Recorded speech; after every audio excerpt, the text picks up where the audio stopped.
Sathya agencies in tech mall. இன்னைக்கு நம்ம பார்க்க போகிறது Ferroli வாட்டர் ஹீட்டர். இந்த வாட்டர் ஹீட்டர் பார்த்தீங்கன்னா premium range of Italian water ஹீட்டராக இருக்குது. அண்ட் இதனுடைய பர்ஃபார்மன்ஸ் அண்ட் குவாலிட்டி இது எல்லாமே இன்டர்நேஷ்னல் லெவலில் இருக்குது. பட் ப்ரைஸ் அஃபோர்டபுளாக இருக்கும். இந்த வாட்டர் ஹீட்டரில் சிந்தட்டிக் கோட்டட் எனாமல் டேங்க் இருக்குது.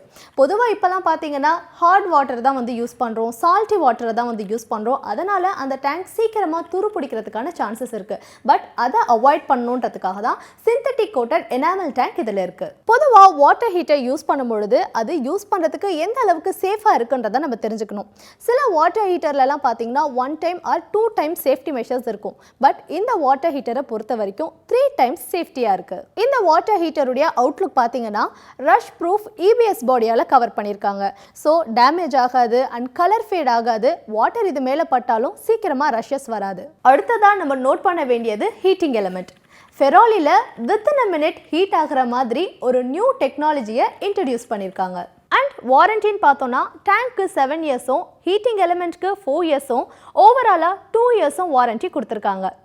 இந்த Ferroli வாட்டர் ஹீட்டரை நீங்கள் வாங்கணும்னு டிசைட் பண்ணிங்கன்னா உங்கள் வீட்டுக்கு நியர்பையில் இருக்க சத்யா ஏஜென்சிஸை விசிட் பண்ணுங்கள்.